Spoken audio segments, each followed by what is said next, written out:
నాదెండ్ల మనోహర్ గారు civil supplies Dwarampudi అంటే చెప్తున్నారు. ఇటువంటి కాకమ్మ కథలు వదిస్తారు. ఎందుకంటే మీరు కూడా ఇబ్బంది పడతారు. మేము నిజంగా సీరియస్ గా లీగల్ యాక్షన్ తీసుకుంటే ఇటువంటి పనికి మాలిన బేస్లెస్ కామెంట్లు పాస్ చేస్తే మేము చాలా సీరియస్ యాక్షన్ తీసుకుంటే మళ్ళీ మీరు కూడా ఇబ్బంది పడతారు. మీరు వాస్తవాలు ఉంటే వాస్తవాలు చెప్పండి, లేదు మీ అభిప్రాయంగా చెప్పండి. ప్రజలు అనుకుంటున్నారు ఈ ఒకప్పుడు మాకుండే దిక్కుమాల మా చిన్నప్పుడు కాంగ్రెస్ ఇందిరాగాంధీ అనేది అజ్ఞాత శక్తులు, విదేశీ శక్తులు, అజ్ఞాత వ్యక్తులు బోగట్ట, ఈ మాటలు వద్దు. ధైర్యం ఉందా? నా అభిప్రాయం అని చెప్పండి, తర్వాత మీరు లీగల్ యాక్షన్ ఫేస్ చేద్దరు. మీకు ప్రూవ్ చేసే దమ్ము ఉందా? ప్రూవ్ చేయండి. అంతేకాని గాలి మాటలొద్దు, గాలి మాటలొద్దు. ఇప్పుడు బ్రహ్మనాయుడు గారు జగన్మోహన్ రెడ్డి గారు 1,00,000 కోట్లు తిన్నారన్నారు కదా, దాంట్లో వీళ్ళు ప్రూవ్ చేస్తారా? వీళ్ళు ప్రూవ్ చేస్తారని చెప్పండి. ఎవరు మాటలే కిషన్ గారు రెస్పాండ్ అవ్వండి. మోహన్ రెడ్డి గారు మీరు మాట్లాడుతున్నారు, మీరు మాట్లాడుతున్నారు.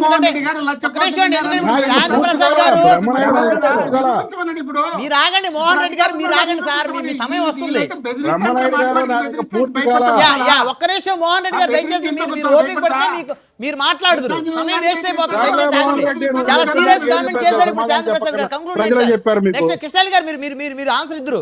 శాంతి ప్రసాద్ గారు మీరు కంక్లూజన్ ఇవ్వండి. మేము ఒకటే చెప్తున్నాం సార్, అవినీతి జరిగిందంటే మీరు వెళ్ళండి కూడా, మేము వెల్కమ్ కూడా చేస్తున్నాం, స్వాగతిస్తున్నాం. మీరు ఎత్తి చూపండి, పలానా అంశంలో పలానా చోట పలానా ప్రాంతంలో పలానా ఎమ్మెల్యే పలానా మంత్రి, మీరు స్పెసిఫిక్ గా చెప్పండి. గాలిగా మటుకు మాట్లాడద్దు. బేస్లెస్ గా జనాలు అనుకుంటున్నారు, వాళ్ళ అభిప్రాయము ఈ మాటలొద్దు.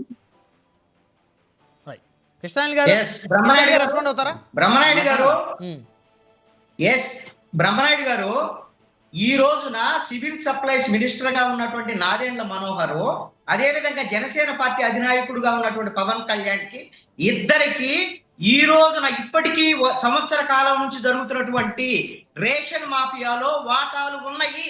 ఇది నేను ఆరోపిస్తున్నా. ఏదో చేస్తానంటున్నారు కదా, చేయమనండి. నేను ఛాలెంజ్ చేస్తున్నా. ఆ మాట మీద నిలబడు, మళ్ళీ రేపు వచ్చి క్షమాపణ చెప్తున్నా. అవినీతికి సంబంధించినటువంటి అంశం మీద కూడా చెప్పబోతున్నా, వినండి. నువ్వు ఇక మాట్లాడాల్సిన అవసరం లేదు.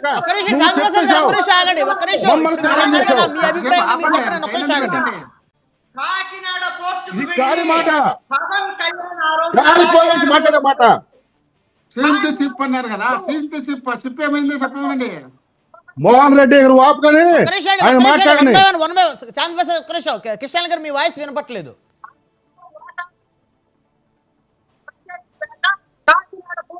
ఆయన మాటలు సరిగ్గా రావట్లేదండి. ఒక్క నిమిషం ఆగండి శాంతి ప్రసాద్ గారు. కృష్ణ గారు మీరు ఇప్పుడు చెప్పింది ఏమి మాటలు వినపడతలా. మీరు చేసేదంతా కరప్షన్. సంవత్సరం నుంచి మీరు బియ్యం మాఫియాకి సంబంధించినటువంటి విషయంలో ఒక్క చర్యలు లేవు. 5 ఏళ్ల పాటు అన్ని కాకమ్మ కబుర్లని చెప్పారు. ఇప్పుడు వచ్చి 12 నెలలైంది. మా పవన్ కళ్యాణ్ మంచోడు అనేటువంటి విధంగా చెప్తే వీడియో క్లిప్పింగ్ నాకు పంపించాల్సిన బాధ్యత ఇదే. వీడియో క్లిప్పింగ్ పంపించాల్సిన బాధ్యత ఇదే. హక్కు అధికారం మీకుందా? బెదిరించేదే వాళ్ళ పని, ఇంకేం పని? కిషన్ గారు వారు లీగల్ గా ఆధారాలు చూపించి మాట్లాడకపోతే కాదు, నిరాధారమైన ఆరోపణ చేస్తే వాళ్ళు లీగల్ గా ప్రొసీడ్ అవుతూ ఉంటున్నారు. దయచేసి కృష్ణ గారు మీరు బాధ్యతల ప్రకారంగా మీరు ప్రవర్తించండి, అంతేగాని మీరు పర్యవసానాలు ఎదుర్కోవాల్సి వస్తుంది అంటే మీరు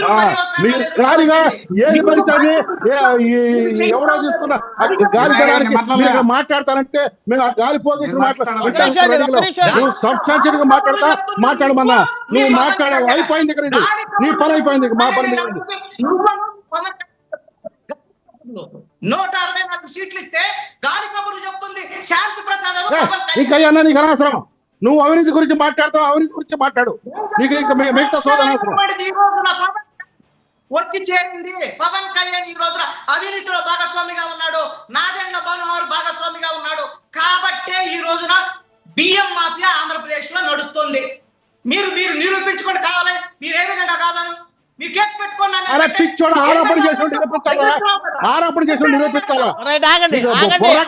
ఆధారాలతో మీరు చూపించాలి. ఆరోపణ చేసి మీరు అలా గుడ్డగాల్సిన ఎత్తనేసి నిరూపించినండి. ఎవరు నిరూపిస్తారు కృష్ణ గారు?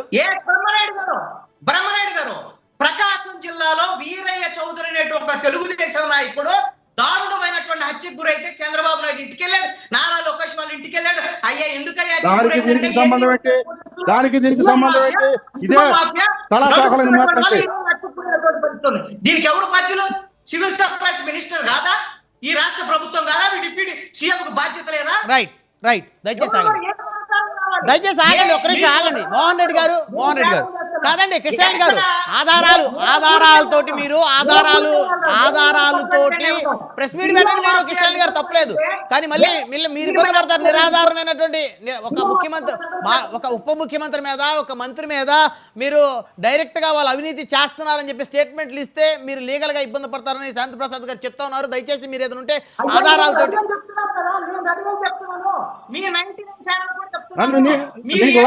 చూపిస్తాలే, నేను నా లా అంటే చూపిస్తాను నీకు.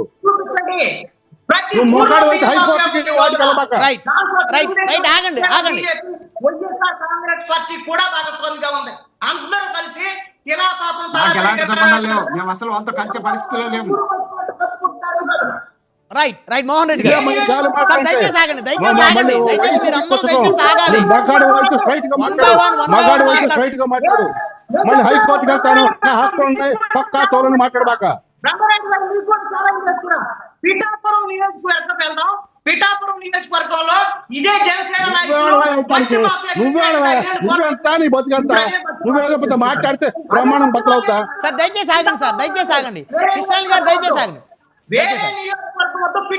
సరే ఆగండి ఆగండి. ఇప్పుడు నిజంగా అవినీతి చేస్తే అన్ని బయటకు వస్తాయి, అన్ని విషయాలు బయటకు వస్తాయి. మోహన్ రెడ్డి గారు మీరు కంక్లూజన్ వన్ వర్డ్ కంక్లూజన్ సమయం లేదు, దయచేసి ఆగండి. నిజంగా అవినీతి చేస్తే బయటకు వచ్చే రోజు బయటకు వస్తాయి. కానీ మోహన్ రెడ్డి గారు సార్ ఆగండి, మళ్ళీ మాట్లాడదాం. సర్లే మోహన్ రెడ్డి గారు మీరు కంక్లూజన్ బ్రహ్మనాయుడు గారు